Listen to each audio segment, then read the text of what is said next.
throws a first pitch outside half, strike. Plants through the fastball to try and get ahead of it. This kid knows his baseball. Plants is going to outthink you most of the time. So he throws the outside pitch, comes back with the same pitch, but this time not as fortunate with the call. And he's going to go 1-1 with the hitter. This is the second time through the lineup for Plants. Plants was able to, he actually blocked Kale the first time up. And so Kale's able to get on base. Kale has a unique stance. He's got that open stance where that front foot, way open. What that does, Paul, is it drives you to bring your foot inside and bring your shoulder down on the baseball. And that's kind of what he does. He has that outside foot, and he brings it inside and brings the runner down. There is a bunt. We need to get the first baseman to not score the run, and we do not. We do not. The throw was not in time, and the runner was able to beat out the throw and score the run for first base. Yeah, Excuse me, for third base. I like to see that. That's great baseball right there. We used to bunt them over, bunt them in, whatever. You know, you don't see it very often, but when you do and it works, it's a beautiful thing. Absolutely. I like small ball. So stepping to the plate is Peyton Reed, the center fielder, who takes the first pitch ball in the dirt. Great block by Joe Bushman, the catcher, to keep the runner at first base and not let him advance on the pass ball. That was a tremendous block. Good effort. Keep him at first base. I think if he tries to go to second, Joe gets him. There he goes, and that's going to be a tough play. Really tough play to handle because that thing is about 10 feet onto the grass. And the right field, the right fielder has got to play deep enough that he protects from getting the ball hit over his head with the runner on. That's just a lose-lose proposition for the Redskins. It's just a tough play right there. In the first baseman, you got a little bit of a lip going off into the right field, so your footing's not the greatest. It's just tough. So with one out, they have runners at first and second. And to the plate steps a superstar in Malachi Porter, who hits the ball to center field. The play was made. The runner is going to advance from second to third. Come on, Gaten. Tag. Really nice play out there.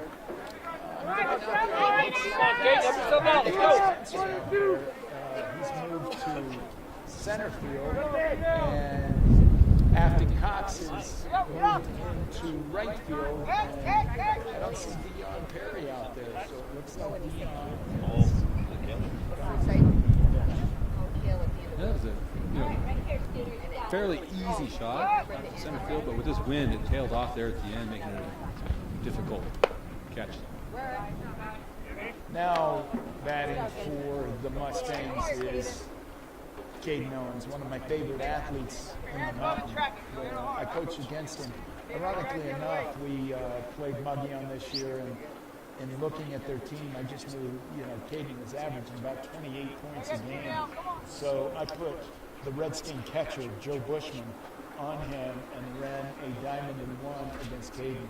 He was not happy with me for the entire ball game. But it worked out for the Redskins, and you got to do what you got to do, and I got a lot of respect for that number 5. He's a tough competitor. He stands in now with a runner at third base and 2 outs. Important runner at third base with the score 1-0. Caden, help yourself out a little bit, huh? Great basketball player. I believe he's got a younger brother. He's following in his footsteps. Well, that's the aforementioned case. He's playing left field for the first run of the game. Not sure why they did that, but score a run with 2 outs. Is frustrating. We're going to get the runner at third, but not before they score the second run. Took the hard way. Took the hard way to get the third and gave up a running process. Now you've got a batter at the plate that's going to get back even on the count. It's right. Good And job, we're going to try and Mustang. make a throw. And speeding runner at third base. What camera do you want me He's at? going to plate that run for sure. Okay. At the end of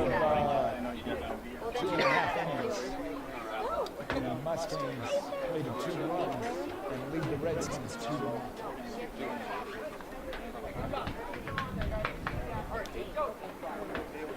Fine. I'll just be by there. Play today's game was that we were able to get the runner advancing from second to third. You're going to go out more camera. Yeah, just bond.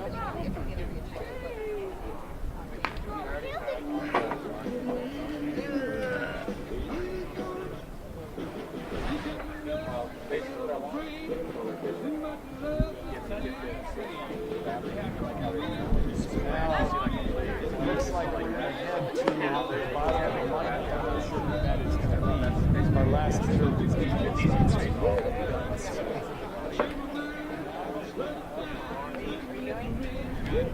How much time do we have? Is it hot match? DJ Spencer Or is it already happened? lost. Bad at so DJ will step back in the box. The number 8 hitter for the Redskins. Let's see if he can get something going on deck. Is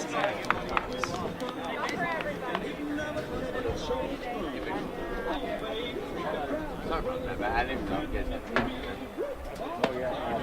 No. We're going to do every game this week. What days? Tomorrow? I don't have this schedule. Tomorrow, Friday. Okay. No worries.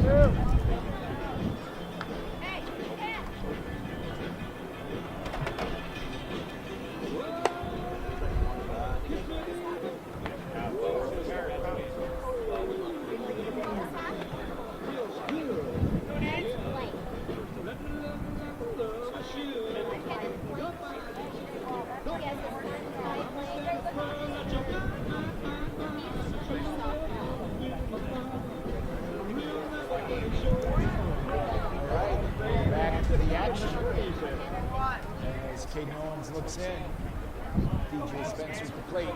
First ball swinging. You know, I've been around baseball guys a long time. My thought was always to look and see what you have and make it throw you a strike before you swing the bat. And I was talking to a Hall of Fame Major League Baseball coach who told me typically the first pitch you see is going to be the best pitch you see. He said, I've always taught my guys to really think about taking that first pitch. So that's what DJ did right there. And here's the second pitch. And he gets a bat on the ball. It's at the third base. They're going to have to make a play, throw, and in time. First out of the game. You see two different schools of thought on that. You know, a lot of the coaches are like, hey, if it's right here, in your sweet spot, it's your pitch, go for it. But it's got to be the perfect pitch. But I agree, a lot of times they get that first pitch strike, they want to get it over the plate, so they're going to give you a little bit, something extra. Take a little off of it and put it in there for you. I think a pitcher always wants to try to get ahead in the count and then work his magic with his breaking balls. Anthony Cox steps in for his first plate appearance. First pitch, fouled straight back. He was right on that. Just fouled it back.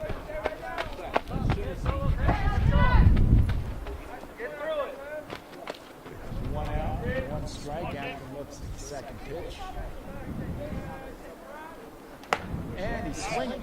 It's aggressive. He's trying to put the bat on the ball.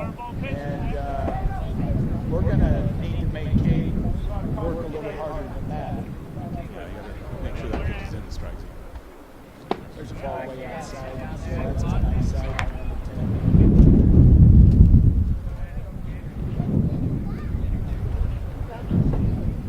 I can't say enough good about this hitter.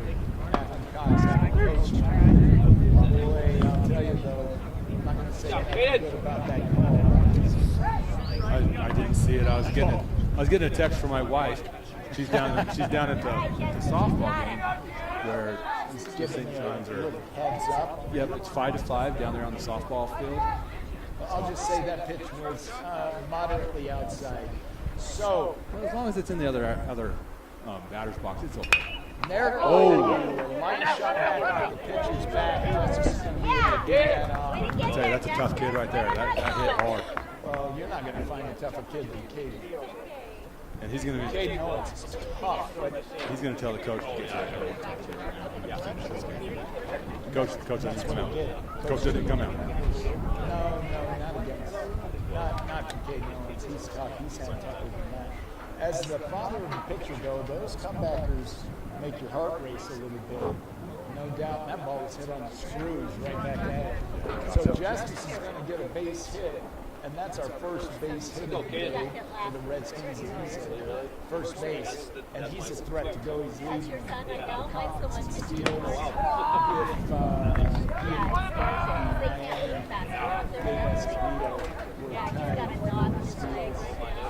So Justice is always looking to run. Joe Bushman is standing in, looking for the sign, gets it, and he's ready to go.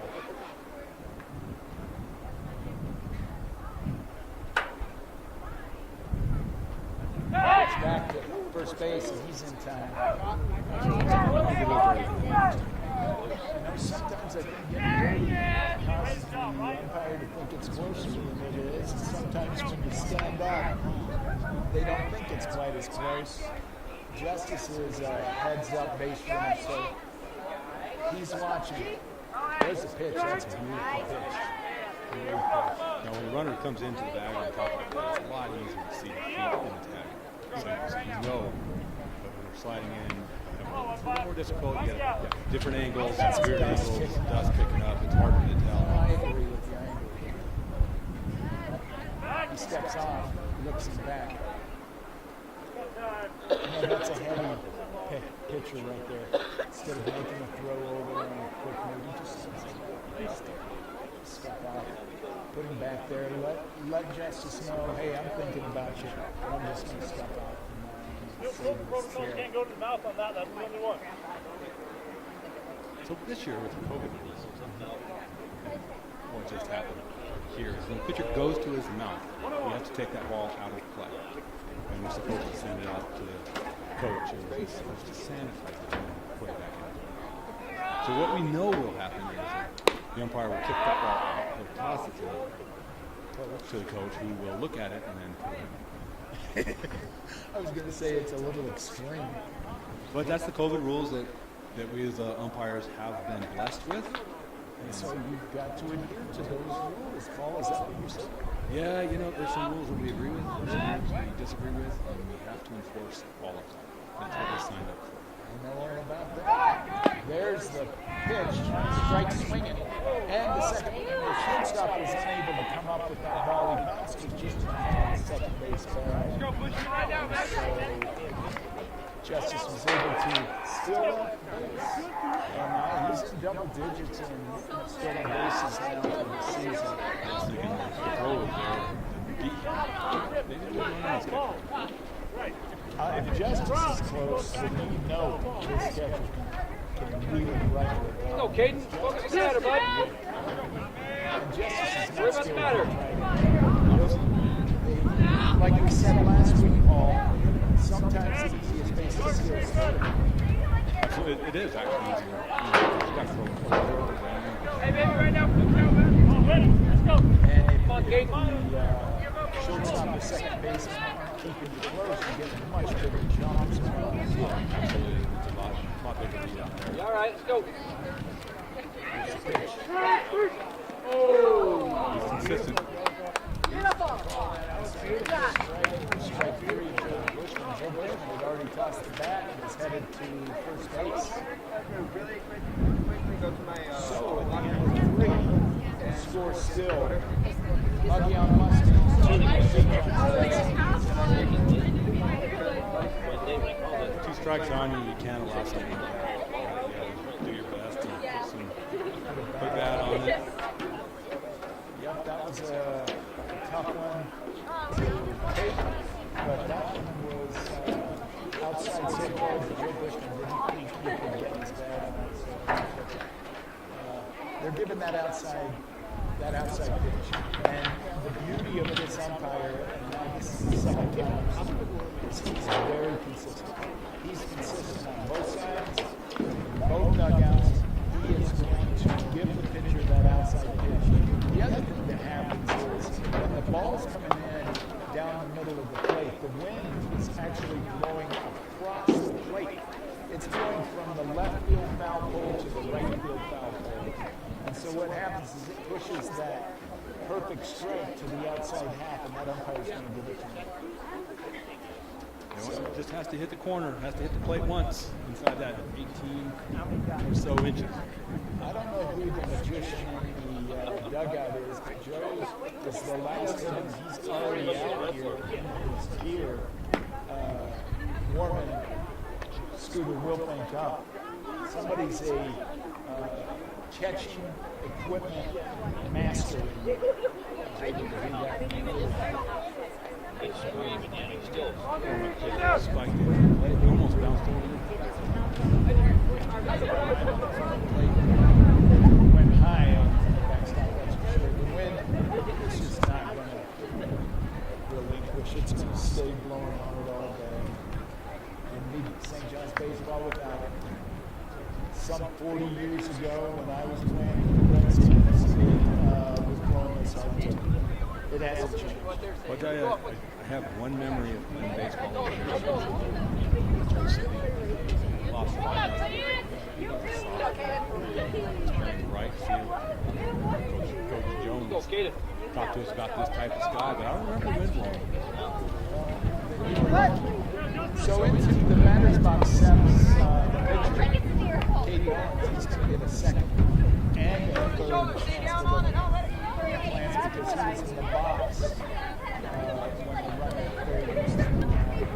I like that. I think it gives quite the advantage. You get to see more pitches from pitchers. But, Not when you're as good a hitter as Katie Owens. That's for certain. You want to drive that run in. He's swinging it outside. Curveball. There we go. Come on, bud, go! I think when you see a curveball this day like today, if it's starting out about the middle of the play, you can test it. If that curveball feels like it's going to hit you, you might want to swing it that way. Anything else, I think it might just get pushed out. That was a high inside pitch over the batter's head. That curveball got away from Plants, and batting gets it 2-2. And you're going to worry about I had a good friend of mine who's a great baseball player. Go, fish! He said he's going to put him on first and make him win. always, I said this last week, and I'll continue saying this, the coaches in today's game say, hey, I want you to wear that inside pitch. It's easier said by the coach. It's the player that has to wear it. And then he has to wear the bruise the next 3 or 4 days. I always giggle as an umpire back there to get that one. You get that kid who's just throwing, now you just going. That one rushed. There's 2 shots, which equals a hit. So Fisher Peters able to Maxie boy. take a pitch inside off his jersey and advance Katie Owens to second base. So with no outs in the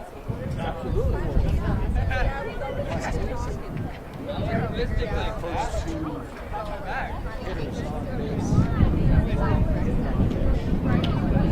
And I've watched Clemson all season. This is about the ending point for him.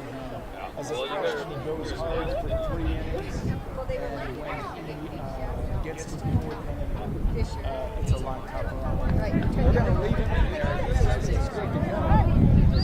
He's a competitor. He's got the heart of a champion. He doesn't want to give it up. He doesn't lose either, but he wants to finish. He wants to get the job done. He's done a great job up to this point. And I think that if he can bear down and get these next batters out, I think he's actually facing the 6, 7, 8 hitters now. Up the bat right now is Braxton. Let him 2-0 right now. Still got time to get in here. You don't want to give any more runs away, obviously. You kind of need to start extending him a little bit. Let's see what he's got. Pushing him, start preparing for later in the season. There's a great pitch on the outside. Clancy's never going to say, hey, I don't feel like I can go anymore. He's going to go. He's going to constantly want the ball, and he's going to want to stay on the mound.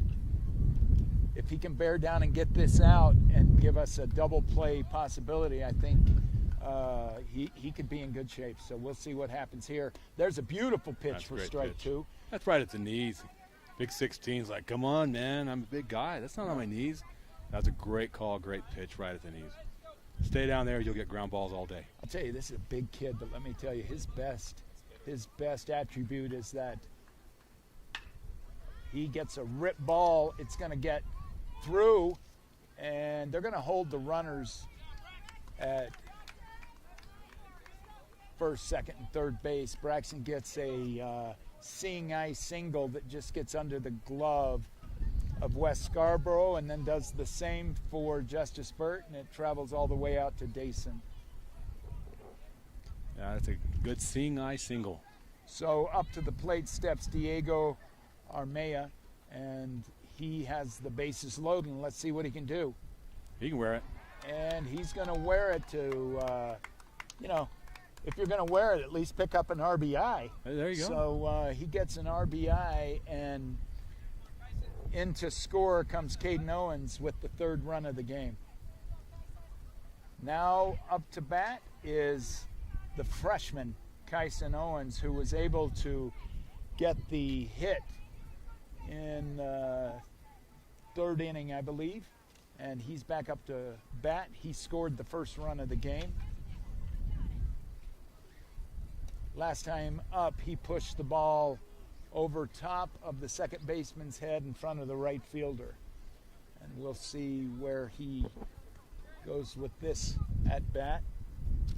He's ahead in the count, 1-0.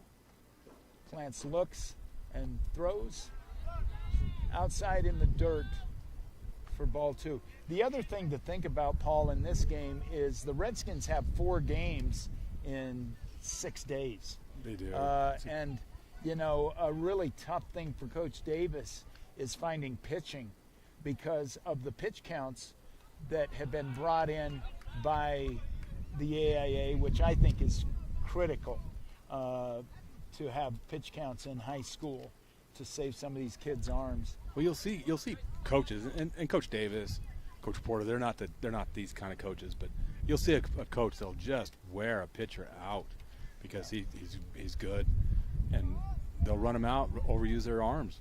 But you're right. I think Coach Davis is going to have to go with Clance a little bit longer in this game to try to save arms for later in the week. 4 games, 6 days. Yes. That's cruel. Oh, that's hard. That's hard for these small schools. And 2 of the 4 schools are conference games, so he's really got to pay attention to that. We have Mogollon today, Sholo tomorrow, both freedom games as they call them, and we'll see. I would assume that we'll see Justice probably tomorrow, and then again on Monday. Clance has done a great job. Still 3-0.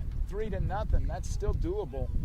There's a pitch. That ball's hit high in the air to center field. That's going to be a tough play for anyone. Afton Cox is under it, makes the play. They're going to easily be able to tag from third base to plate the 4th run. But any ball hit that high in the outfield is unbelievably challenging. I'm sitting directly behind home plate. When that ball left, it was to the left fielder, to the center fielder, the left side of him. When it landed, the right fielder had to make the play on it. And actually, it wasn't a very difficult play for the right fielder. I was looking as it being difficult for the center fielder, and then I realized it's pushing it so far that Afton's got a pretty simple play on that. That's an impossible play for the center fielder today, impossible. But it was an easy play for Afton. He did have to jog after it a little bit, but it definitely moved hard to right field. Yes. Adrian Suarez, number 25, steps in, and he's first pitch swinging to fall behind in the count 0-1. I think we've got the outposted. I think Clance comes through right here and is able to get this out. That was a great first pitch. Here comes the second pitch, and again, and I can't. That's a great call. You look at the first base coach, and I don't care, 5, 6, 7, 10 steps, there's always safe to the first base coach. I was just going to say the same thing. He was out by a step and a half, and the first base coach is pointing to the official calling him safe. And now the officials are going to get together to make sure they made the right call. I'm at a loss for words. He was out by a solid step and a half, if not 2 steps. They upheld it. He's out. Yeah. And that's a great call. You know, I always try it, but again, I mean, the guy could be tagged out at home plate, and the first base coach is still saying he's safe. So now with 2 outs, the top of the lineup comes back, and Cale Porter is at the plate. And now I think, I'm not certain that this is the 4th time through for Cale, but I believe that it is. He's been through a few times. And this kid is double tough. I mean, state champion wrestler, great football player, great baseball player. He's been on base a lot today, and Clance is going to have to bear down to get this out. He's swinging because he's not going to be looking. You know, Clance is still out there battling. He's got his 2 out now. He's got 2 outs, and I promise you this, Coach Ray Davis is thrilled Absolutely. that Clance has been able to work through this. You know, bases loaded, no outs. So far, he's only given up 1 run. That's just great grit right there. Bear down, get the batter, get focused, and let's get her done. Really, really excited for Clance being able to get through this inning the way he has. That's a tough road to hoe when you put the first 2 runners on. There's a ball hit. That's a can of corn. Clance is under it, and he makes the 3rd out, and he's able to get out of an inning that I thought was going to be almost impossible. I tell you, giving up 1 run with base loaded, no outs, that's phenomenal. I don't care what pitcher you are, freshman, senior, college, major leagues, that's a tough thing to do. And you know, I'm not certain that that's the score. I think they actually played a 2 that inning on the sacrifice fly, and then on the putout. Yep, there it goes to 4. But let me tell you, when you load the bases and you don't have any outs, and then you score a run on a sacrifice fly, to only hold a team this good to 2 runs, kudos to the Redskins, kudos to Coach Davis for believing in Clance that he could get through there. Super excited. Okay, we're going to hear from Judge Latham real quick. Welcome to another Legacy Teen Production broadcast. My name is Judge Mike Latham. We founded Legacy Teen Productions in 2020 as one of the many proactive youth engagement programs that are part of our Legacy Teen Centers. Our goal was to provide high school students with the opportunity to learn about video production, editing, camera operation, and live streaming. Each broadcast is filmed and produced by local high school students and mentors from the Loft Legacy Teen Centers. These broadcasts highlight the athletic skills and talents of our local youth and provide friends and relatives across the world the opportunity to watch our youth compete and perform. These broadcasts would not be possible without the dedication of our Loft mentors, Paul Hancock and Victor Chavez, as well as our amazing volunteers, announcers, and student camera crews. On behalf of Legacy Teen Productions, we hope you enjoy the broadcast.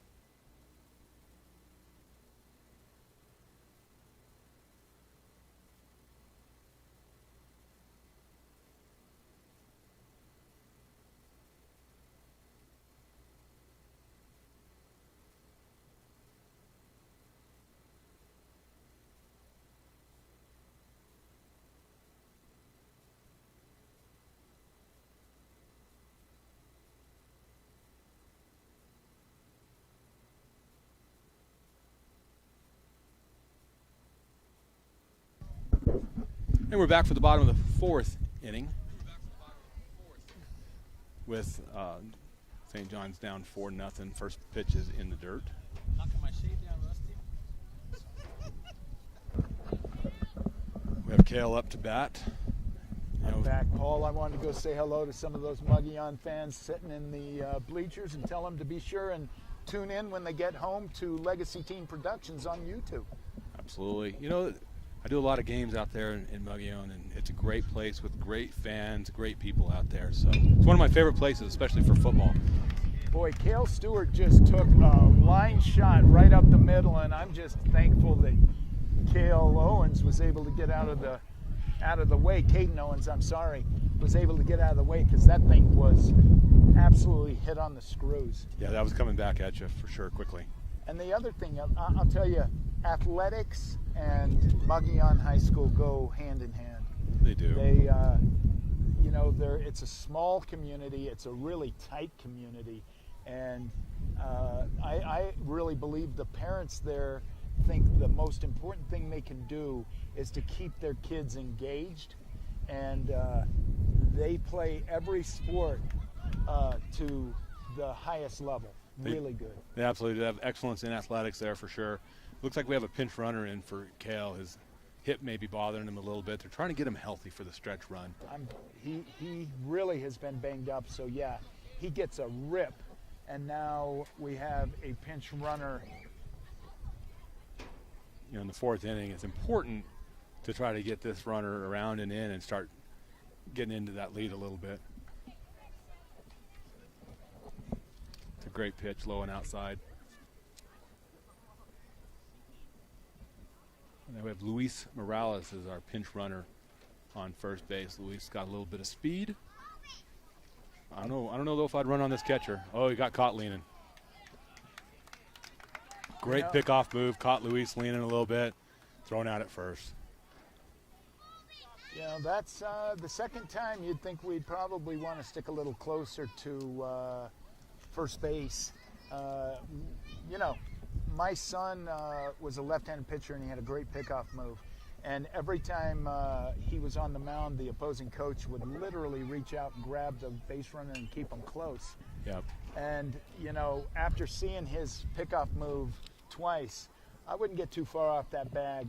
And Luis got just a little too far off. At the plate now is the big boy, Wes Scarborough. And I was having a conversation with a really good friend of mine. We're messaging back and forth, and we're talking about that, stolen bases, and he was talking about the Blue Ridge Snowflake game, and if Snowflake would have continued to play the small ball, they win that game. And, teams don't play small ball anymore. No. And the stolen base is a lost art. Well, you're talking about small ball, and we actually got to see a little bit of that. I think Coach Porter and the Mogollon Mustangs do a pretty good job at small ball. They will bunt and run and move the base runners.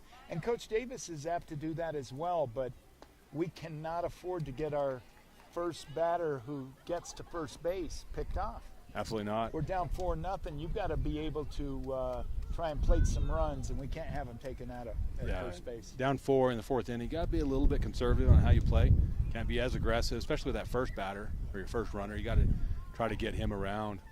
But, before the game, watching Mogollon, they were practicing, with the coach pretending to be the pitcher to practice getting a lead, extending the lead, and getting the steal. So, they're a team that's working on it.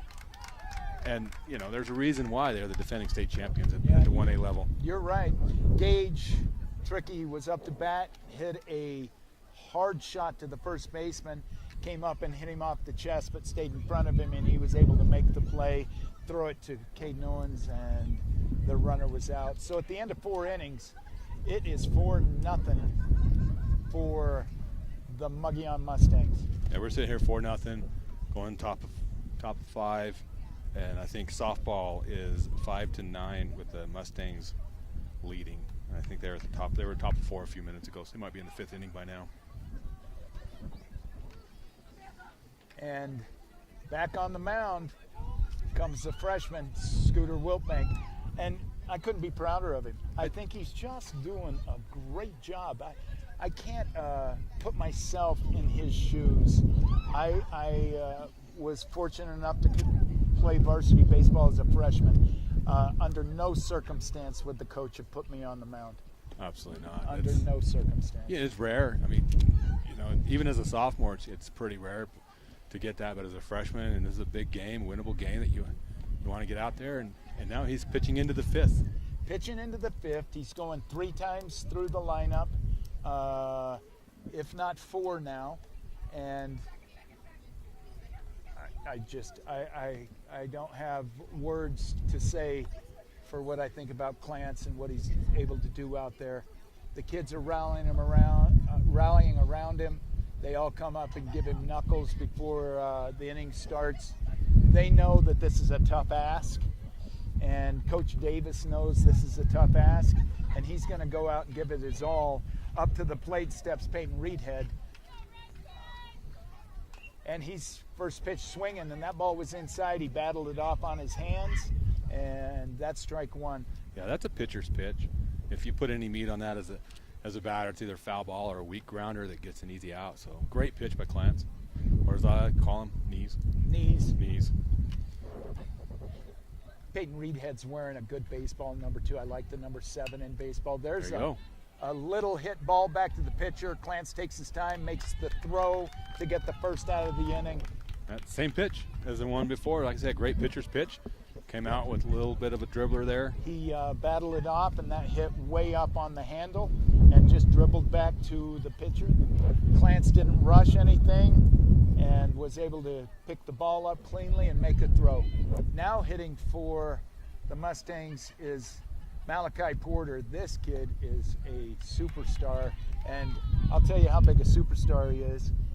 He moved from the right batter's box to the left batter's box to see if he couldn't have a little more control over those curveballs that'll come right into him. Yeah, now they'll really come into you now.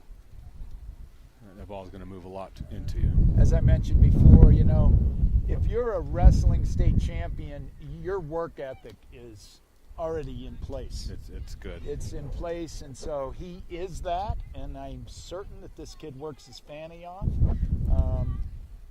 And you can tell in the batter's box he's comfortable, he's ready to go. I love that where he takes his front foot and opens up his stance so that when he brings it back in, it drops his front shoulder and he's able to really get a good part of the bat on the ball. Thought it was going to be ball 4, but that's only ball 3. And he thought he was going down. Now what's happened is he's worked himself into a full count, and the payoff pitch is on its way from Clance Wilbank. There it is, and he lays off of a pitch he really thought about swinging. Well, you know, the umpire having a little bit of a wider zone, he's giving you the black. You got to be a little bit more careful with that pitch.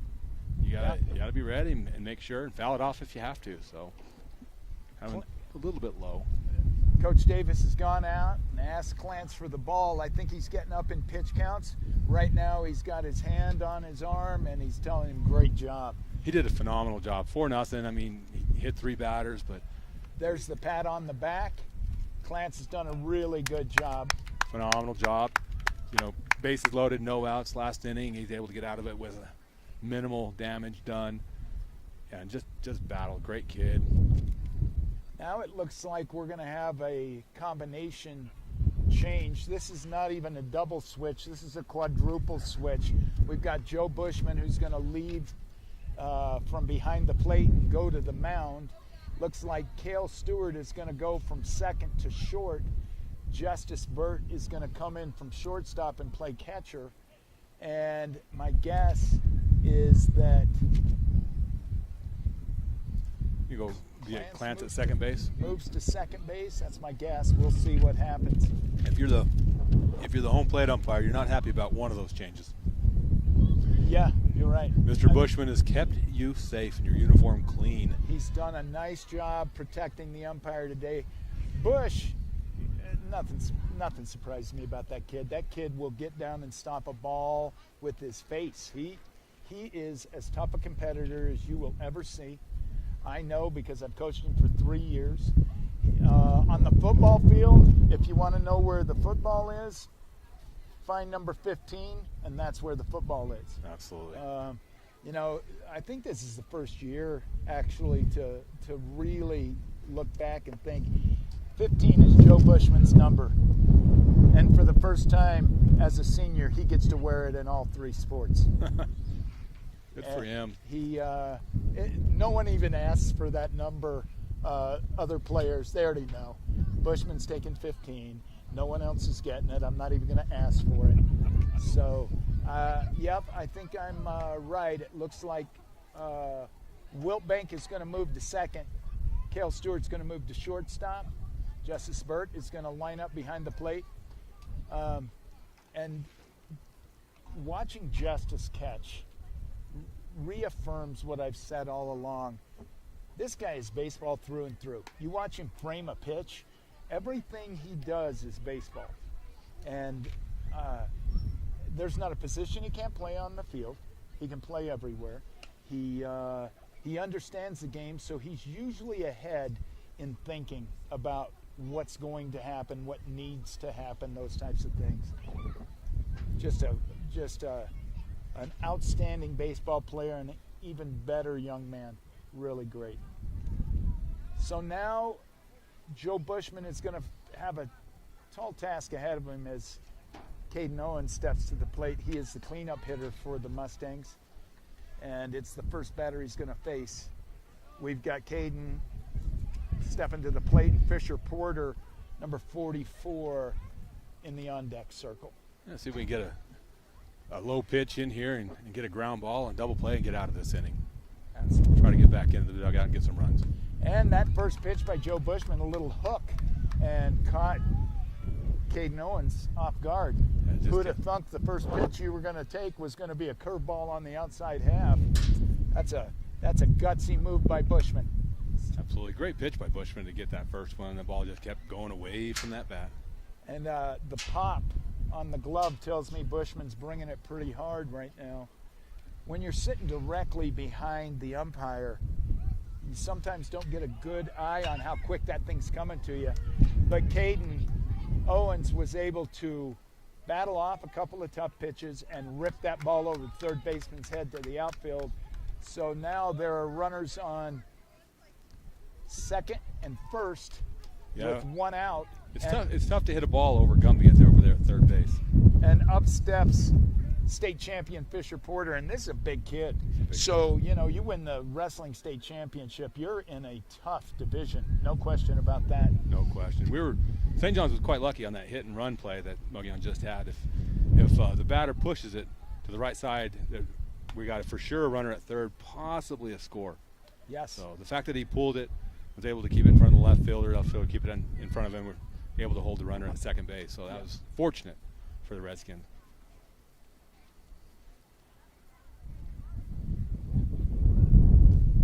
Keeping the double play intact, possible infield fly rule as well. He's trying to make contact, and he swings at a low pitch, much below his knees. I'll say one thing about Fisher. He is looking to make contact. He's not looking to hit a home run. He's got the bat choked up just a little bit. He's holding on to it really loosely, which tells me he's comfortable. Years back, there was an Ashton girl pitching for the Redskins that could bring it, and she rarely let up any runs. She was tough. Her sister's pitching now. Oh, is that? Yeah. So Braxton Owens is standing in with a 2-1 count. He took a chest-high fastball and missed underneath for strike one.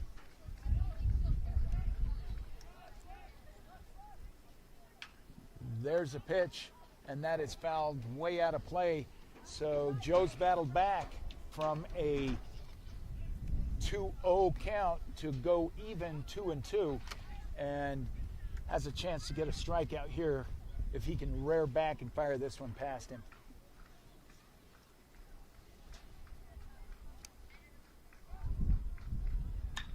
There's a base hit. To step on the base, there you go. And Wes Scarborough's able to backhand that ball, step on third base, and get us out of an inning. That was a hard hit ball. Hit ball. Wes was positioned just right, able to get his glove on it, step on his base, and walk into the dugout. Wes has seen harder. He made a really great play on that ball. The ball was ripped right down the line. He wasn't going to be able to get his body in front of it. He was going to have to make the backhand grab. He did just that. Step on third base and get us out of that inning with no runs scored. So the Redskin bats are going to have to come alive.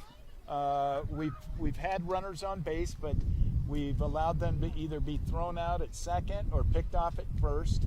We really need to, if we can get on base, protect the base runners and try and push a couple of runners across and make this game a little more difficult. If we can get a couple of runs across, it puts the pressure back on Mogollon to make plays. With a 4-run cushion, they're able to take chances.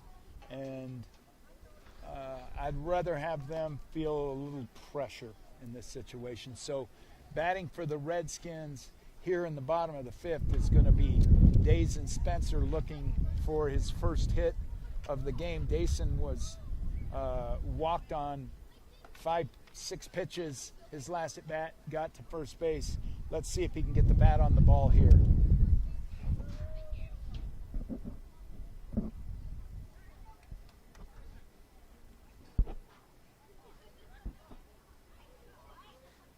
Nice little crowd on a windy day here at Redskins Stadium.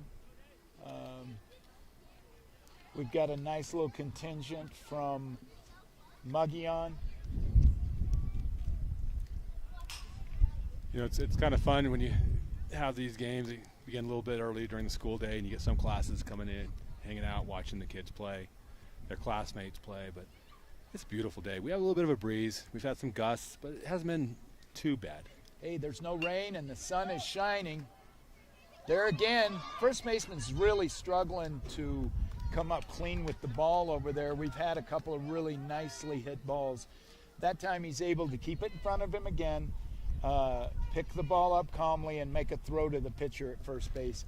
And Caden Owens is such an athlete. He's able to get over and actually in time to give him a target at first base. So nice job by Caden. Yeah, it's great in high school. Most of your better athletes are your pitchers, so they're able to get over there and make those plays. First pitch to Clarence Wilbank is a strike, fouled back to the backstop. Nice cut. He's gotten a little closer. You know, I'd like to see him even step a little closer, but he's gotten closer to the plate, and he's looking, and he takes that ball inside. There's a nice gap between him and the plate, so that's where that pitch was made. Yeah, there's a little bit of a gap there. You know, I like to see him get close enough that he can, cover that outside corner right there. And that's the pitch. That's that outside corner, and you're just not going to be able to get that. Now, hey, I'm no freshman. I'm not going to stand against senior Caden Owens, who's throwing rockets and get up close to the base. Yeah. Low inside, so Clance runs the count to 3-1. I don't believe that's correct. I actually think it's 2-2 because Clance fouled the first one back. Clance will make this adjustment. He's a smart young man, and yep. he'll know what he needs to do. No get question. There. There's a ball hit deep over the left fielder's head in front, and that thing is gonna. That ball just hung. It got caught up in the jet stream. And that ball was hit in the perfect spot. The shortstop couldn't get to it, the left fielder couldn't get to it, and the right fielder couldn't get to it. And that's able to drop in for a base hit for our freshman phenom, Scooter Wilbank. I think the wind held that one up. I mean, it's a base hit no matter what. No wind, this wind, it's a base hit. But I think the wind held it up enough that it held him to a single. If there's no wind, it gets to the fence, he gets in there as a double. I agree with you. That was a nice hit. Now there's a ball in the dirt for ball one to DJ Spencer. I like this kid. This kid's a great little athlete. Plays everything all the way. Super tough. I understand we've got some listeners from Mississippi who are listening in, watching their relatives who are Dason and DJ Spencer. And DJ's standing in right now. There's the pitch. Well, hopefully they'll bring us a little bit of luck for Mr. DJ and get a base hit and get this inning going, get something going. We need. Have we had a runner at second or third today? I know we've had first for sure. We had a runner at second and at third in that first inning. That's right, first inning we did. But since then, we've been picked off the base pass. I'm having a hard time with that call. That's a little outside, but here's the deal. He's been consistent. Well, and you're looking at it, it probably hits the top of the front edge of the plate, and then the wind continues to push it. So yeah, I agree with you. It is high and inside. It's a tough pitch. It's a pitcher's pitch. And as a coach, all I want is consistency, and they've been that. They've done a nice job. They've been consistent all game long. So, if they're going to call that outside edge, then you're going to have to step up and swing the bat. You got to fight them off. Get it out there. Put the bat on it. And fight it off until you get a little bit better pitch. DJ takes a nice cut at that and fouls the ball back. to bring the count to 2-2. 1 out with runner on first, and the pitch to DJ is way outside that time.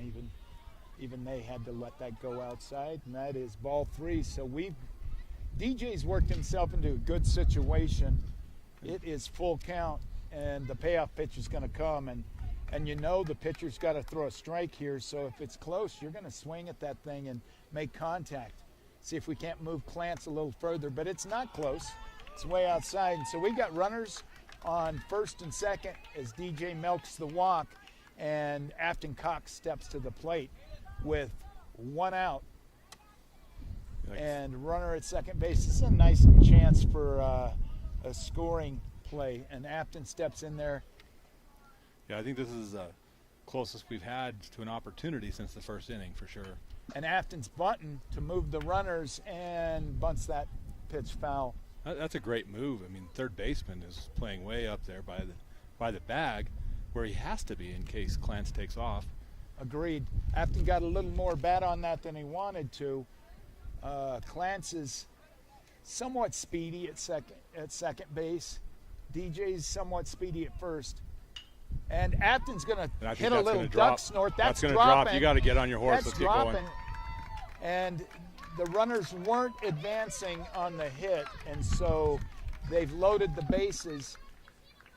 I call that a little parachute pop fly. It gets into the air, and then the wind parachutes that thing and just kind of stops it in its tracks, and there was nobody going to get to that. And I would have liked to have seen the runners moving on that, because there was not a chance for a play on that ball. Yeah, that's tough. You know, you're sitting there, and off the bat, you know that's caught by the center fielder. You've got 2 young base runners that are learning the game as it goes. They're going to learn from that situation. They're going to get better. Now, what arguably the best hitter on the Redskins team has the bases loaded with 1 out.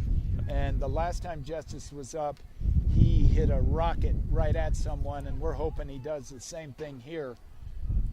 That ball is called strike on the outside corner. I tell you, I like the Redskins' chances of getting a run here. You know, got Bushman coming up after this. Bases loaded, 1 out. You know, put the ball in play. Let's get some runs here. You're not going to double Justice off, I can tell you that. That ball's in the dirt. Justice is looking, and that brings the count to 2-1. Great block by the catcher. Saved a run for sure. Well,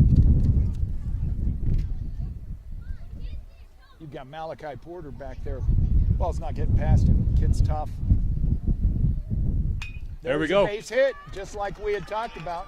Get him on his horse. Keep him coming. Here comes Clance Wilbank to score the first Redskin run. Second is Dason Spencer scoring the second run. And Afton Cox got thrown out between second and third.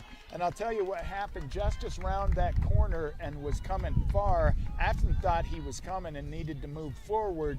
Didn't need to move forward. Justice was trying to entice a throw from left field over to first base. So, hey, let me tell you, we got half of them back in one swing. I'm going to tell you, we got half back. We have 1 out. We have 2 outs still.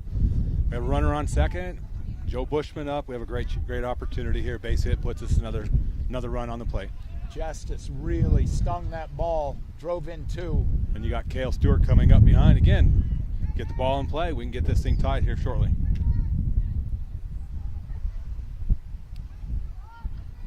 I'm going to go out on a limb and say that if Joe Bushman can get on that Cale's going to drive in some runs right here. Bushman takes that same outside corner strike, and he's ready for it again. Joe has been consistent in the batter's box. Joe swings the bat exceptionally well, and he's even in the count 1-1. Here's the pitch. It's pitch straight down the middle, but an easy can of corn for the shortstop, who throws, and the first baseman misses it. Joe stays at first.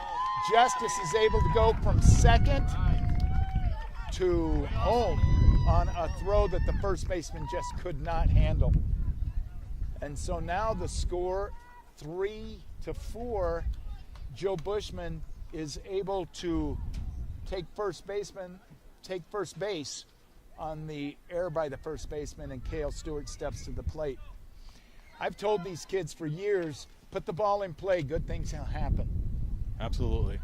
Put the pressure on. Now you got a 3-4 ball game. You want to make them work. Now they're having a little bit of pressure finally. And that's what we talked about to start this inning off.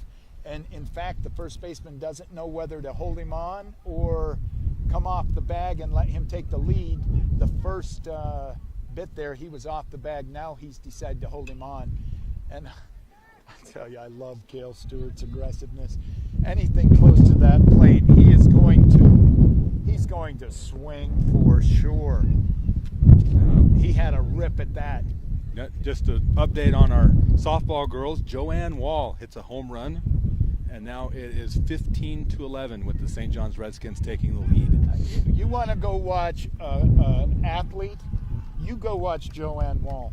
Joanne Wall does everything at the highest energy. She is tough. She's aggressive. We have a balk called here. And now this is a balk call that Ray Davis earned a few batters ago. There was one where the pitcher didn't quite come to a complete stop. He just had a change of direction, and both umpires kind of missed it. The first one, if you're not ready, it's not, you're going to miss it. Ray comes out and asks him for it. So now they're paying attention to the pitcher a little bit more closely. And so they called a balk on this one, and they're going to discuss it. Mr. Porter, Coach Porter's out there wanting to know what happened. So we'll see if it stands.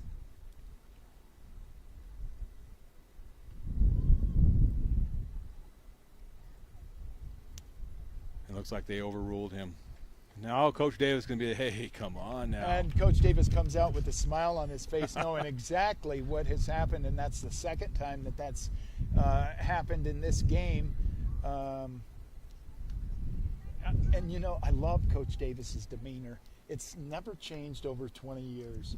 And he's able to stand out there and have a conversation with an official, knowing what he's talking about, and really trying to communicate those things to the official. Ray shows a lot of respect to the umpires, always has, but he knows what he saw right there.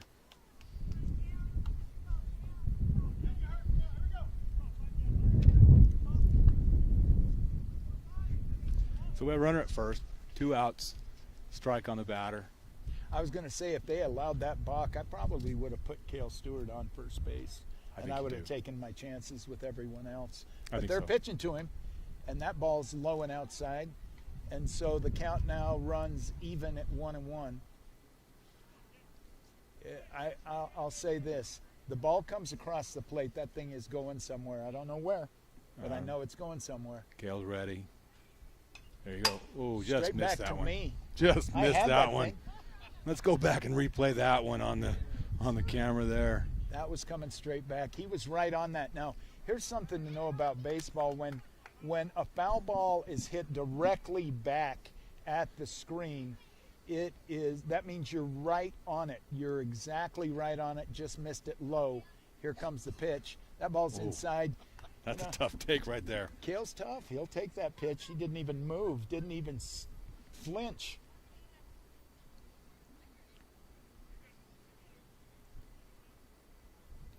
All right, Cale steps in.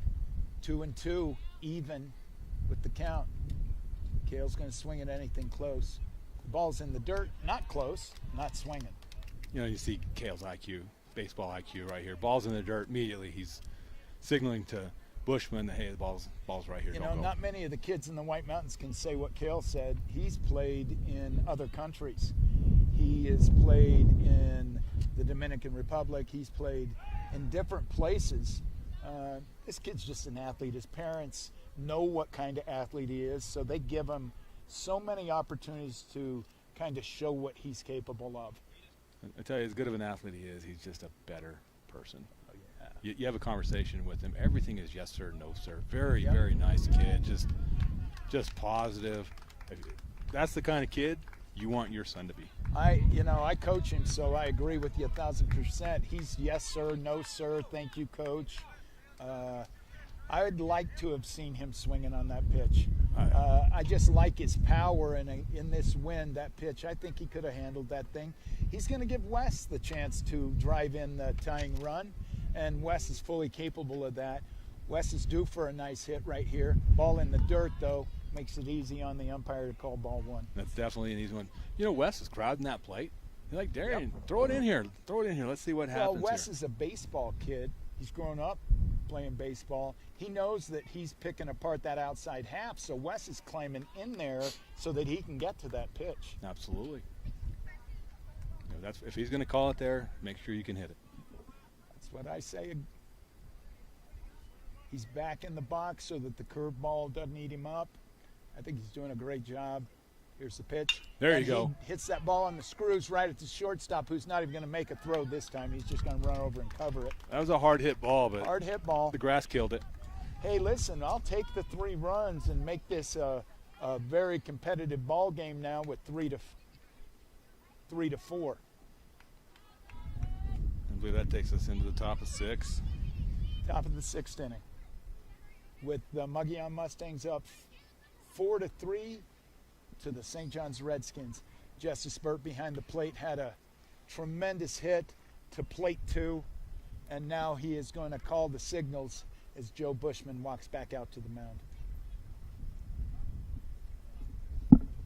All right, we're going to hear a quick message from Judge Latham and about Legacy Teen Centers. We hope you're enjoying today's Legacy Teen Production broadcast. Legacy Teen Productions is one of many proactive youth engagement programs that are part of our Legacy Teen Centers. We created the first Legacy Teen Center, The Loft, in St. John's, Arizona, in 2017 to provide local high school students with a free, safe, positive, fun place where they could gather together outside of school. The Loft has musical instruments, free guitar lessons, computer access with high-speed internet, video games, art supplies, pool tables, ping pong, air hockey, a recording studio with audio editing equipment, video production equipment, a kitchen, cooking classes, and much more. The Loft also hosts dances, parties, summer outdoor hikes, special events, and much more. We are planning to open our second Legacy Teen Center in Round Valley this spring, The Lodge. The goal of the Legacy Teen Centers is to proactively engage with our youth, provide them resources to learn new skills, build a stronger sense of belonging and personal connections, and hopefully spark inspiration and passion in their lives. I wanted to thank Paul Hancock, Victor Chavez, Hannah Wilkinson, and the Gwynns for making the Loft program successful. Big thank you to Judge Butch Gennels for teaching free guitar lessons each week. And finally, we are grateful to the Apache County leadership, local school officials, and the St. John's community for your support. We hope you enjoy the rest of the Legacy Teen Production broadcast.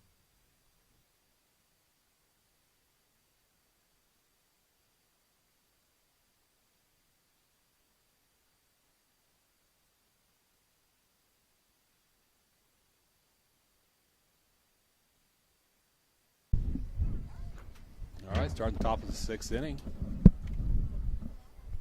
I get caught away from here. I'm chatting with people. All of a sudden, the game's going. And up to the plate steps Diego Armea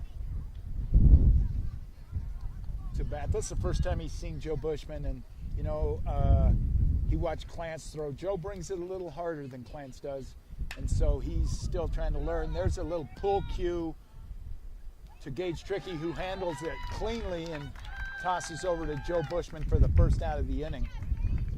Now stepping to the plate is the Mogollon Mustang phenom freshman, and Kyson Owens steps in. He's had himself a good game thus far. He's set. He's ready, and there's a ball hit to the second baseman, to the other freshman, Clance Wiltbank. Throws him out. Great job by Clance. Clance is able to handle that hit, field it cleanly, and get a really speedy. It's quite timely, too, to be honest with you. The timing of that play, because Scooter's grandma just commented that they love having this opportunity to watch him play. So it's funny, the ball found him. The ball found him as soon as grandma said something. And, they're up in Northern California, so Teen Legacy doing this is such a wonderful, wonderful tool. the Spencer boys have family in Mississippi that are able to watch their family play.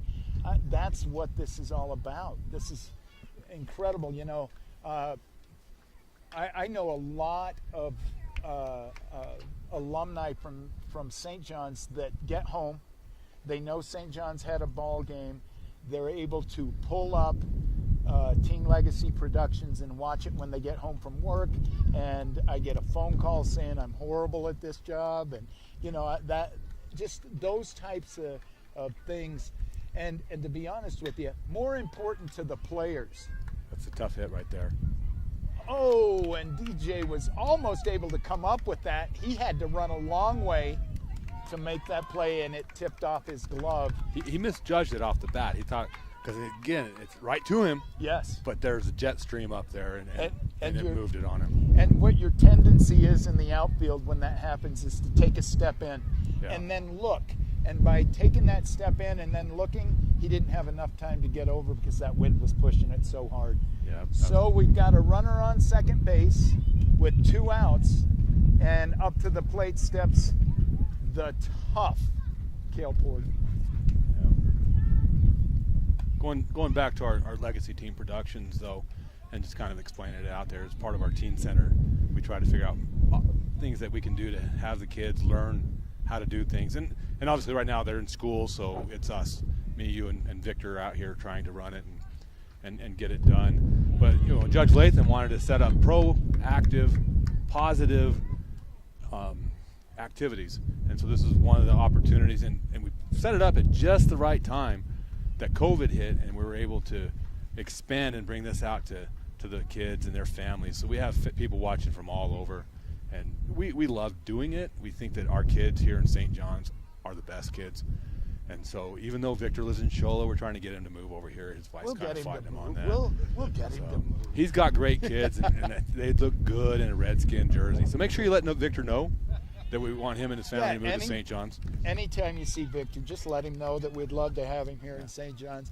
The other, you know, how great would it be to be in high school and have a program like this that you could work at and learn?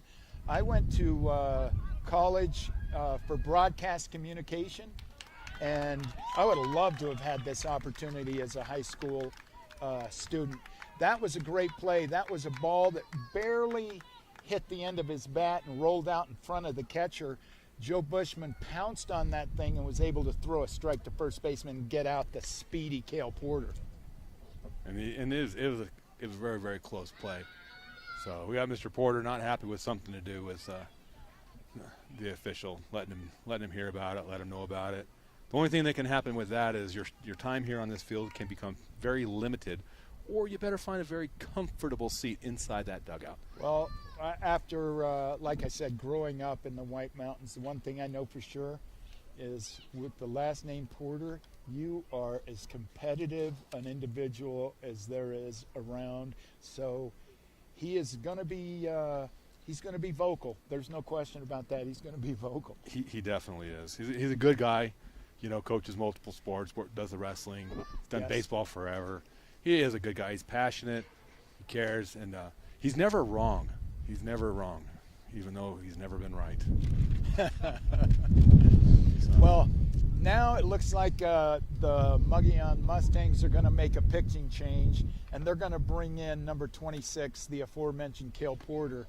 And it just looks to me like what's going to happen is the catcher, who is Malachi Porter, looks like he's going to go to shortstop, and then Cale Porter's going to go to the mound, and the pitcher, Caden Owens, is going to take his regular position, which is catcher. And so that's the move, 3 players. If it's a bit confusing to you out there with the Owens and the Porters, it's just as confusing to me in here. After coaching against these kids, I recognize their face, but I get their names confused all the time. So here we go with, it looks like Gage Trickey takes inside, strike 1. You know, if you're a Redskin, you're happy. You're happy to see a different person on that hump out there in the middle of the field. I agree. You like your chances of opening this up. You're down 1 here. You got 6 outs to get 2. So let's figure out a way to get it through there. And we've got the successful part of our lineup coming back up.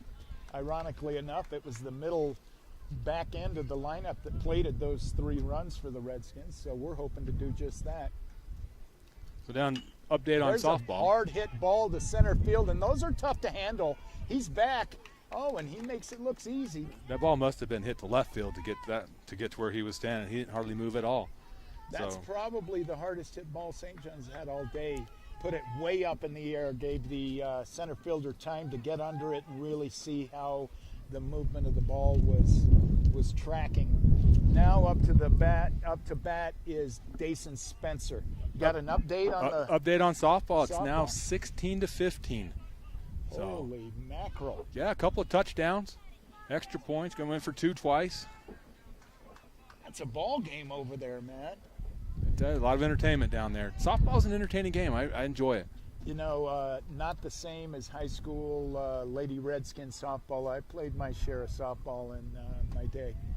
Was on a few state championship teams. Played in the national and the world championships. Fun stuff. I loved that. Of course, is the slow pitch, 6-12 arch softball I'm talking about. Strikeout. Dason strikes out, and up to the plate, Clance Wilbank. Scooter looks down at Coach Davis, who tells him, for crying out loud, just try and hit the ball. There's nobody on. So he looks in at ball 1. You know, you have Cale Porter. He's throwing just as hard as Caden Owens throw. And he is right around the strike zone this whole time. I don't know if they lost much, to be quite honest with you, Paul. I don't think so. It's just different. You know, there are a lot of times that you just want to see somebody different because that kid's been owning you a little bit. We did get the 3 in the bottom of 5. You know, probably got him worn out a little bit, but just seeing a different body sometimes just gives you the confidence to get it done. I agree with you. Chance to get a base hit for Clance Wilbank and low and outside. So he evens the count. Actually, he takes the 3rd ball to bring the count full. That's the count. Got to protect it. He's worked hard here. He's going to make that call all night. That was a good pitch. Could have gone either way. It's right there on the edge of the zone. You know, some will give it to you, some will take it from you.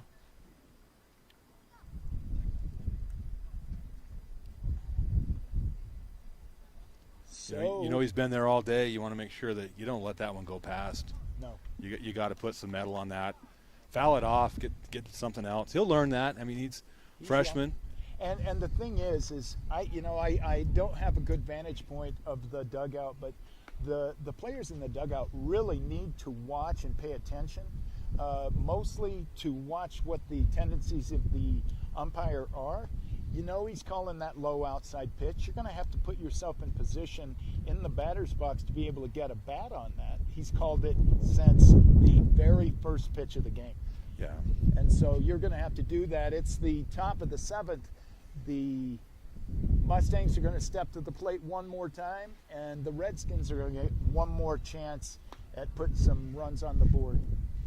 So we'll see here. Joe's been successful this far. He's held them scoreless since he's taken the mound, and he's going to face the number 3 hitter on the Mustangs.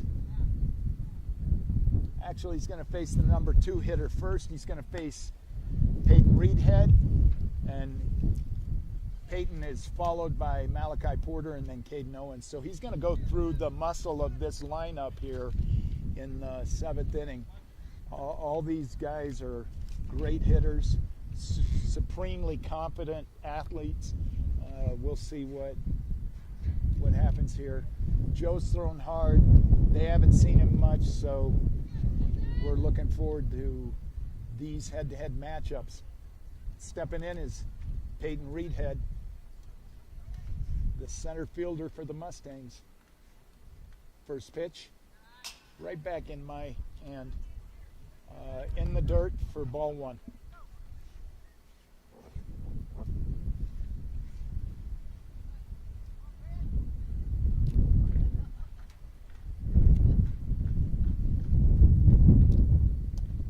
Second pitch, I'm not sure, but that ball was ironically right in the same place as the last two called strikes. So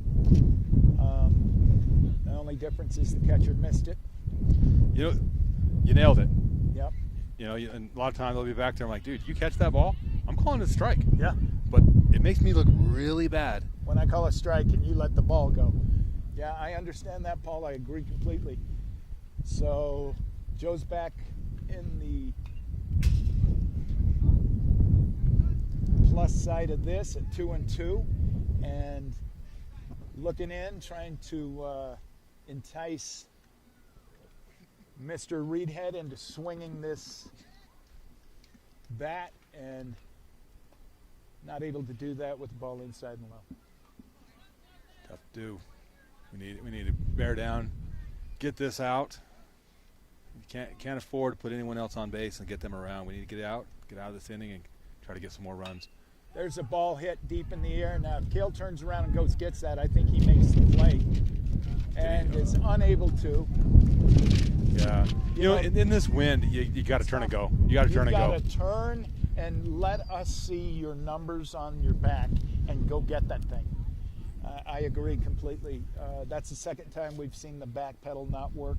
It's not going to work in this wind. Well, and Kale's a phenomenal athlete, but he's hobbled. He's hurt a little bit. Yep. So it's not going to give him the ability to move like he normally can. Maybe without the hip issue, maybe he gets those two. I'm watching him now, and he's definitely, that hip is bothering him a little bit. But if I talked to him right now, he'd make no excuses. And if I said, Kale, you need to turn and go get that ball, his words to me would be, you're right, coach.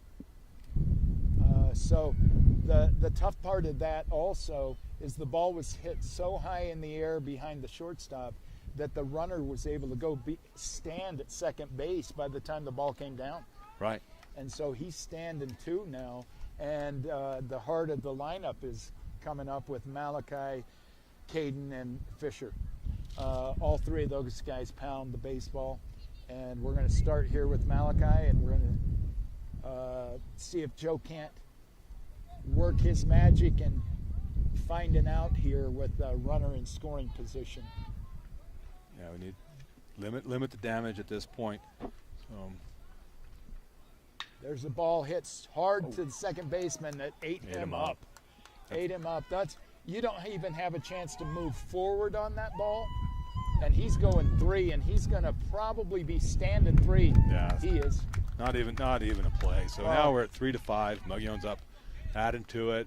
Which, if you're a Mogollon fan, you're happy to see that, Well, I've been talking the praises of Malachi Porter this entire game. That kid is tough. He is very, very confident in his ability, and he just absolutely drove that ball on the screws to the second baseman. You didn't have a chance to move up, back. Nope. That thing was on you before you could even make a move, and it hit in a precarious place for Clance to make a play on that. That's just a hit. Yep. You can't fault Clance. You can't give him the air. You'd like to see him catch it, come up with it, and so would Clance. But to be honest, there's not many people are going to make that play. Nope. That's going to be a tough play to make for anyone. Caden Owens swinging on the first pitch. Pulled his head a little bit out on that. I think he'd even admit to that. He had his head looking as he swung the bat. But he's able to keep his head down on that. That's right under Clance Wilbank, and he's unable to make the play there at second base, and the runner scores from third. So now the score, they doubled us up and made it 6-3. That's a tough one. Clance is going to think about that the entire night, I can promise you. I think right now, as a teammate, you need to go over to Clance, pat him on the back, let him know, you love him, and we're going to get the next one, buddy. You're okay. What these kids have to understand is that you've got to get to the spot because the wind is pushing this ball so hard that you can't just ease your way back to making the catch in the air. You've got to get to the spot, find the ball, and then move with it after you get to the spot. Absolutely. And they are kind of floating back underneath it, and the wind is moving it out of their grasp. So it's a tough day with this wind. It's a tough day for baseball. Tough day to field those pop-ups like that. I like the visit at the mound. No, this is timely. I think that the senior captain, Justice Burt, goes out there, calms everybody down. I was looking out there and watching who was doing most of the talking, and Justice was doing most of the talking out there, just calming everybody down. Listen, we scored 3 runs in the 5th. There's no reason we can't score 3 runs in the 7th as long as we can hold these runners from here on out. Yeah, limit the damage. You can't give another run up. Hold this guy, give him at first base. Let's get the 3 outs. Let's get back in the dugout, and let's get some more. Here's the pitch. Straight down the middle for strike 1. I tell you, we have an old friend of mine watching us on YouTube right now, back from my Woodruff days. Wow, that's been a couple of years ago. That's been a few years. I don't even think I was over 4 foot when I left Woodruff. That ball's a little outside, and as big as Fisher Porter is, he's not even reaching for that thing. That's how far that was. Anytime, I find myself cheering for anybody wearing the number 44, so I'm a big Fisher Porter fan, and he's swinging and fouling that thing straight back for strike 2. You know, and he's just a good-looking baseball player. He does look right like there. a good baseball player. He's got a great build for it. Yep, I like his batting stance. He's a little spread out, so he's loose in the batter's box. That ball's inside. He doesn't even move. He just bends backwards and lets that thing go past his chin. Yeah, that's a good pitch. Let's try to scoot him back off the plate a little bit, and then if he does, try to get that outside corner. I think in every at-bat, the pitcher needs to work the inside part of the plate and kind of let them know that he's there. That ball's stung again to left field. 1 hop to the left fielder. I'll say this.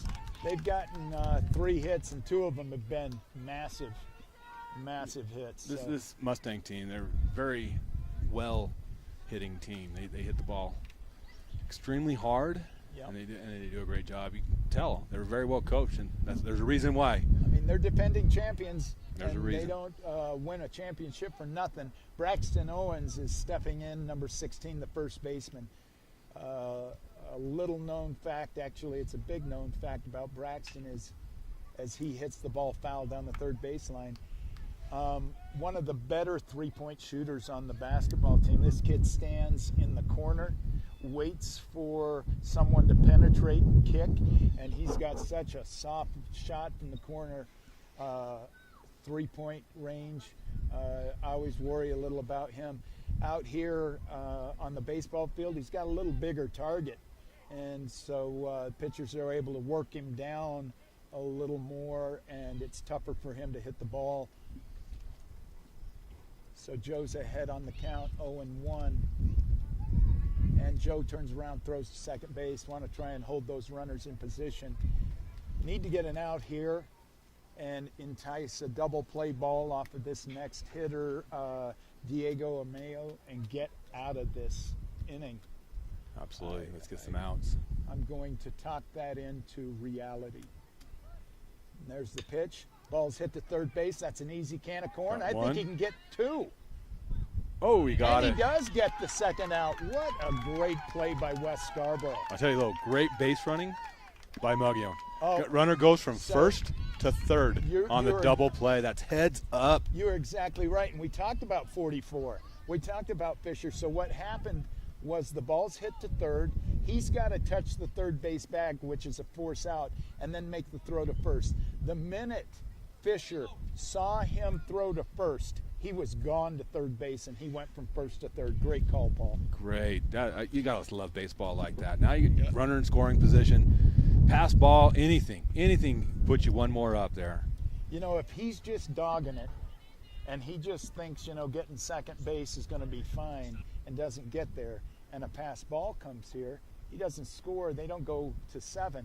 So that's great. There's strike 2. So now's a good time to buckle down. Let's get the 3rd strike here. Let the runner stay at 3rd. I like that, Paul. I like that. So Diego is in the box, number 17, the right fielder for the Mustangs. And Redskins looking to get an out and get out of this inning. There's the pitch. Ball hit to Wes Scarborough. Wes makes the throw. It's in the dirt, but Gage keeps it and makes the play. Oh, I tell you, what a play at first base by Gage. You know. So the ball's hit hard to Wes. Wes has to go to his knees to get it. Standing up is no small feat for Wes at 6'4". So he stands up and makes the throw. It's in the dirt. And what happens is Gage Trickey is able to battle that ball down, knock it in the dirt, pick it up, reach over with the ball and touch the bag to get the out. Heady play by Gage. Tough play, great play. Maybe a little bit of confidence there will equate to 4 runs. Well, I would love to see that if we can get 4 runs and win a ball game right here in the bottom of the 7th. That would be tremendous. We've had some good baseball here. There's been some good baseball plays made. Mogollon's made a couple of really nice baseball plays. St. John's has made a couple of really nice baseball plays. I think Wes Scarborough has played his tail off over at 3rd base. It's been a fun game to witness. There's been some issues with the wind and the pop flies, but other than that, it's been a really nice played baseball game.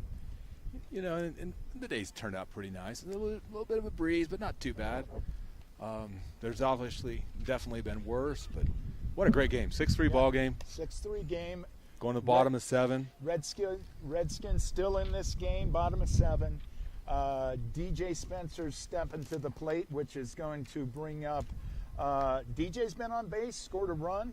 So we're at 8-9. We've got Afton Cox coming up after him in the 9 hole, and then we go back to Justice Burt. This little group right here is the group that scored those 3 runs. I tell you, this is a great place. You want to be at this part of the batting order. 8-9-1. Yeah. You're guaranteed to flip your order. One of these guys gets on, and it's just, it's icing on the cake. I agree. And this group right here were the successful group that plated 3 runs in the 5th. So we've worked our way back, and they're back in the lineup, the batting lineup coming through here, and we'll see what we can do. Different pitcher this time, though, Paul. And I think Caden Owens is a great pitcher. I really, really like Cale Porter and what he's doing on the mound.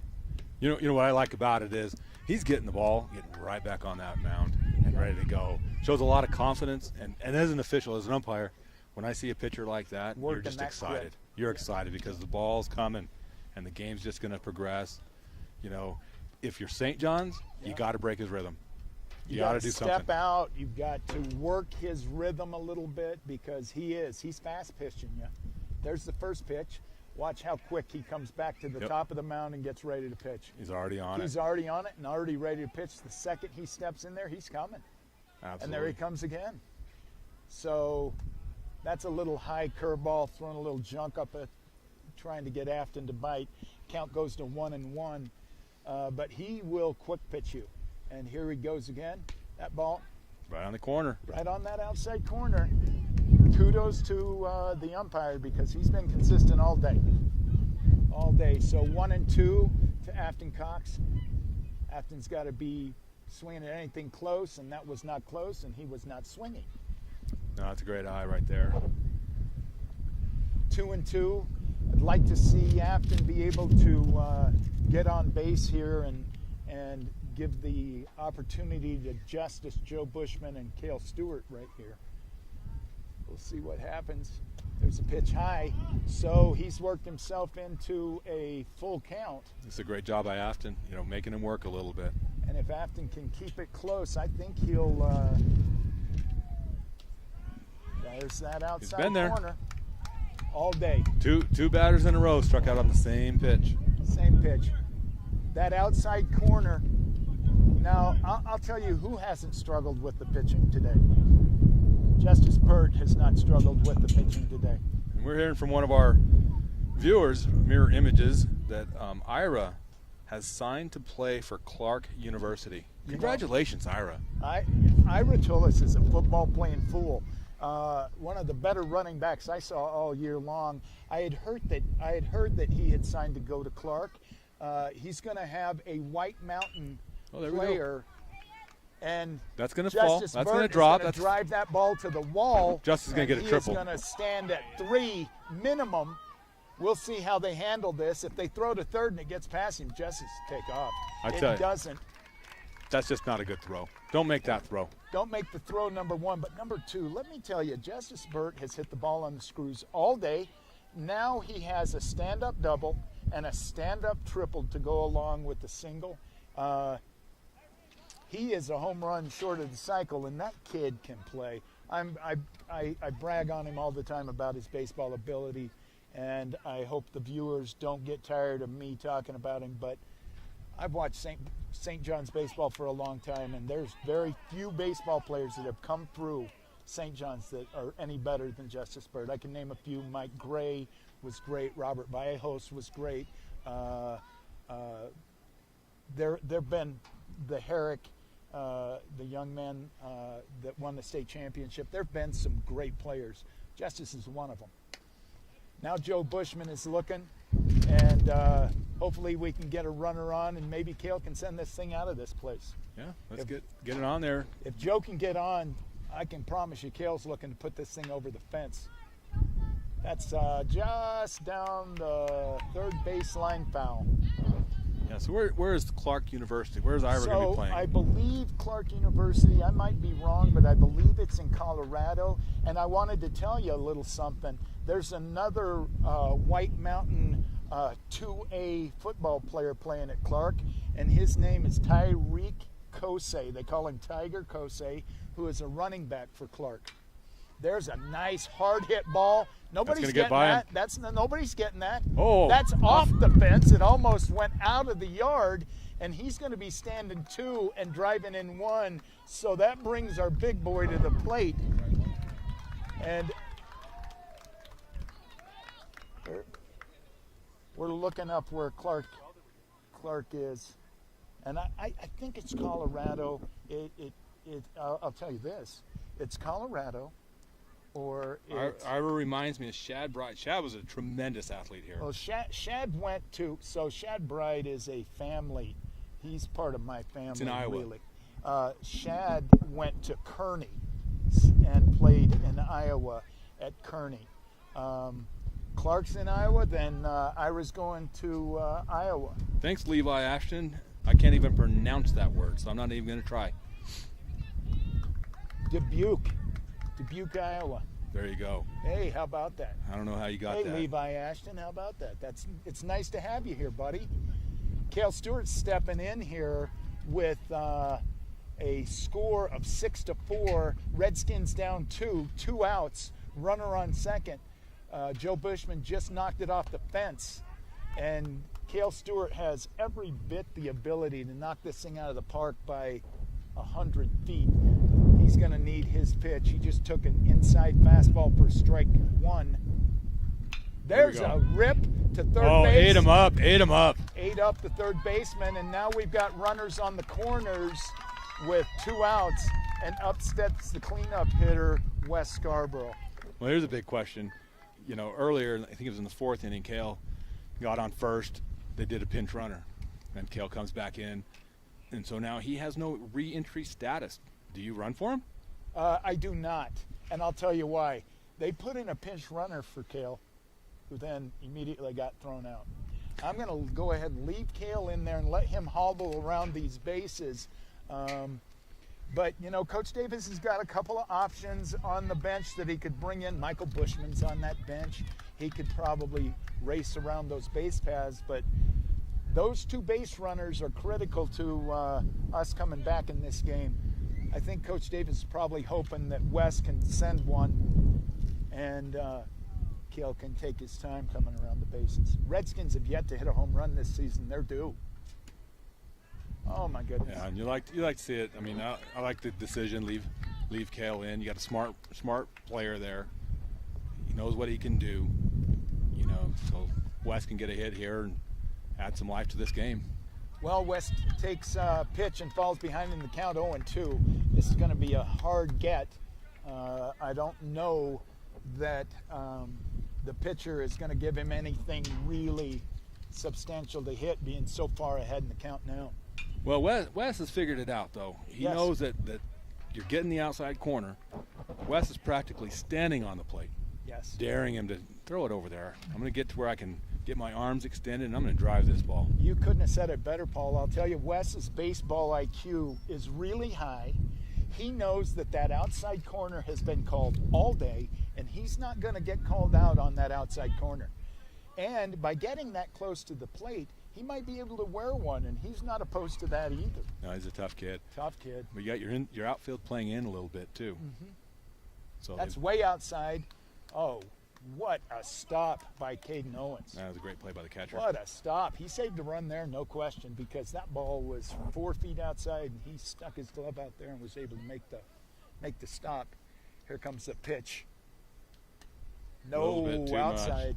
A little bit too much. Everyone's breath. We had a collective catching of our breath on that one. I did, because that pitch has been called all day. So the softball girls are up 20-15 for St. John's. Holy Batman.